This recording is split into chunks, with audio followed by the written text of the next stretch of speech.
Oi, pessoal. Vamos falar do currículo de ciência de dados do Empatec. Eu já disse no vídeo sobre o currículo de ciência da computação, mas eu vou repetir os créditos. Eu peguei essa ideia de dois outros canais que eu sigo, o Corre de PhD, do Igor, e o Viver como Físico, do Gustavo Alves. O Igor, que até o último vídeo não divulgava seu nome, por isso que eu censurei no meu vídeo também, ele é matemático. Portanto, como esperado, ele analisou a ênfase em matemática. E o Gustavo, por ser físico, analisou a ênfase em física. E eu deixei o link para os dois vídeos na descrição. Eu sou formado em ciência da computação. Eu atuo na área e, anteriormente, eu analisei o currículo da ênfase em ciência da computação. Também deixei o link na descrição. E eu tenho MBA em dados pela FGV e atualmente eu faço mestrado em IA na University of York, no Reino Unido. Não confundo com a York University, do Canadá. Então, agora eu vou comentar o currículo de ciência de dados. O curso, lembrando que oficialmente ele é bacharelado em matemática da tecnologia e inovação e ciência de dados é uma das ênfases. Ou seja, o título será bacharel em matemática da tecnologia e inovação, com ênfase em ciência de dados. Na prática, isso não faz diferença. Na iniciativa privada, as empresas olham mais se você tem curso superior do que o nome do curso em si. Em alguns casos, nem curso superior exigem. E nos concursos públicos, geralmente os editais saem como curso superior em aí uma lista com alguns cursos similares e termina com ou áreas afins. A única exceção é para o trabalho como estatístico, que é uma profissão regulamentada. Mas nesse caso, nem se fosse bacharel em ciência de dados serviria. Teria que ser realmente graduado em estatística. E para os curiosos, essa lei da regulamentação da profissão de estatístico é a Lei 4.739, de 15 de julho de 65. E essa lei já tem quase 60 anos. Aí. Então vamos lá. O primeiro ano do curso ele é comum a todas as ênfases. Então, assista ao meu vídeo sobre os 2 primeiros anos de computação, o link está aí na descrição. Ok, assistiu? Voltou? Você assistiu só a parte relativa ao primeiro ano e voltou para cá? Então termina de assistir o vídeo da computação. Porque o segundo ano de ciência de dados, ele é muito parecido com o de ciência da computação. Começa com álgebra linear numérica, processamento de sinais, matemática discreta, introdução à estatística, inglês 1, aí depois vem análise na reta, otimização linear, algoritmos, aprendizado de máquina 1, inglês 2, exatamente iguais aos 2 primeiros períodos do segundo ano de ciência da computação. A diferença fica aqui no terceiro período. Ciência da computação traz uma eletiva de ciências aplicadas também, mas aqui ela traz banco de dados. E ciência de dados traz análise no RN. E aqui dá para notar que realmente é um bacharelado em matemática. Não é um curso muito usual fora da matemática, a análise no RN. De forma semelhante à análise na reta, em que vimos de onde surgiram as coisas que aprendemos em cálculo de uma variável, a análise no RN é similar, mas no caso, multivariado. Topologia do RN, limite, derivada, integral de Riemann. Eu não cheguei a fazer esse curso quando eu fiz a parte da graduação em matemática, então não vou me atrever a comentar os livros. Eu só vou dizer que esse livro do Elon, curso de análise volume 2, Elon Lages Lima, ele também era o livro que a gente usava na Unicamp para análise 2, que era o equivalente aqui de análise no RN. Então agora, vamos para o terceiro ano. Começa com aprendizado de máquina 2, modelos de regressão, epistemologia da ciência e eletiva. Aí no segundo período, visualização de dados, mais eletivas, e filosofia e contemporaneidade. E tem também, depois no terceiro período, outra eletiva, e tem projeto e estágio. Então, falando sobre essas duas disciplinas de humanas, mesma coisa que eu disse no outro vídeo. Ambas me chamam a atenção por trazer uma visão mais filosófica e também por discutir questões éticas, mas eu não tenho conhecimento suficiente para discutir essas disciplinas aqui. Então, vamos focar as disciplinas técnicas. Aprendizado de máquina 2. Essa parece ser uma disciplina bem divertida. Aqui aprendemos diversos tipos de redes neurais, como redes neurais convolucionais, CNNs, RNNs, redes neurais recorrentes. E se você é de exatas e, sei lá, entrou na internet nos últimos anos, já deve pelo menos ter ouvido alguém mencionar o termo redes neurais. A bibliografia, eu gostei bastante, é excepcional.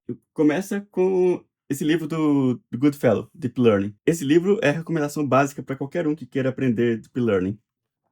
Ele começa com revisão de matemática, álgebra linear, probabilidade, computação, aí vem revisão de machine learning, aí ele entra em Deep Learning. E é um livro que se aprofunda bem. É o clássico do Deep Learning. Esse livro de Reinforcement Learning, ele também traz uma boa introdução ao assunto.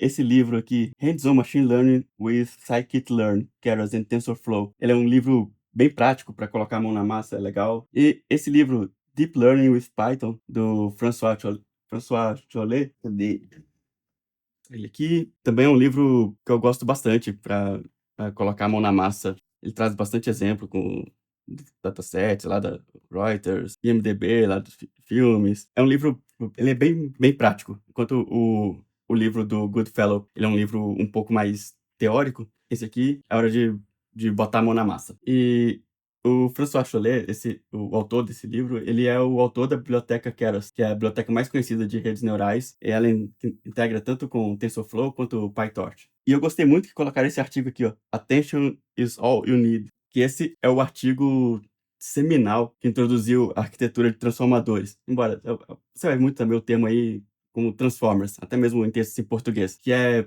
uma arquitetura que inicialmente ela foi pensada para melhorar a tradução automática, o Google Translate, porque na verdade é os pesquisadores do Google, mas depois essa mesma arquitetura serviu de base para os LLMs, né, Large Language Models, que conhecemos hoje, ChatGPT, Claude, o Google Gemini, Gemini, se você quer falar em português, em latim, em inglês, escolhi. Então, essas interfaces de IA, de chat, que a gente conhece hoje, todas foram derivadas de alguma forma desse artigo, embora, é claro, teve muita evolução depois.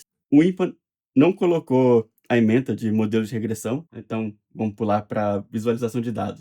Visualização de dados é um tópico que eu também preciso me aprofundar na parte teórica, porque tudo que eu fiz até hoje, eu fui descobrindo assim, na prática, né, na experiência e pesquisando na hora que eu precisava. A parte de teoria das cores, por exemplo, eu já tinha uma certa noção, porque eu me interessava por design, porque eu achava interessante poder conseguir conversar melhor com os designers do time. Não que eu quisesse ser designer, na verdade, se eu tentar fazer algum design, vai sair uma porcaria, mas a parte teórica de design eu gostava, já me interessava. Essa parte aí de redução de dimensionalidade, análise de componentes principais, Principal Component Analysis, esses demais métodos, eles são úteis para quando temos dados com muitas dimensões e que seriam difíceis de visualizar. Porque, bom, a gente, desde que nasceu, a gente vive em 3 dimensões, né? E quando a gente está desenhando alguma coisa, a gente está fazendo uma projeção em 2 dimensões, que é ou no papel ou na tela. Então, coisas com muitas dimensões fica complicado de projetar e visualizar e sair alguma coisa inteligível. É interessante ter esses tópicos. Quem trabalha com ciência de dados quase sempre vai apresentar os resultados ou na forma de relatório ou na forma de painéis e dashboards. Então essa disciplina cai como uma luva. As referências aqui, eu gosto dessa primeira, eu já tinha encontrado esse site antes, quando eu estava pesquisando, eu falei que eu aprendi metendo a mão na massa e descobrindo na hora, eu já tinha encontrado esse site antes e eu gosto do Observable HQ. Ele é interativo, você consegue experimentar nele primeiro, depois você implementa no seu código. E as demais referências eu não conheço a fundo para comentar, não. No quarto ano, temos somente uma disciplina obrigatória, probabilidade avançada. Ela fica no primeiro período. Depois tem essas outras eletivas aqui, uma eletiva geral, eletiva de humanidades, aí projeto e estágio. No segundo período, uma eletiva de inteligência artificial, outra eletiva geral, continuação de projeto ou estágio, eletiva de humanidades também. E no último período, mais uma eletiva. E por fim, o TCC. Aí, como o INPA não publicou a ementa de probabilidade avançada, então, a nossa análise termina aqui. E com isso, somado aos vídeos do Igor e do Gustavo, fechamos as 4 ênfases do curso de bacharelado em Matemática da Tecnologia e Inovação do INPATEC. Então, curta o vídeo, compartilhe, comente, eu tento responder a todos os comentários. E se inscreva no canal. E até a próxima!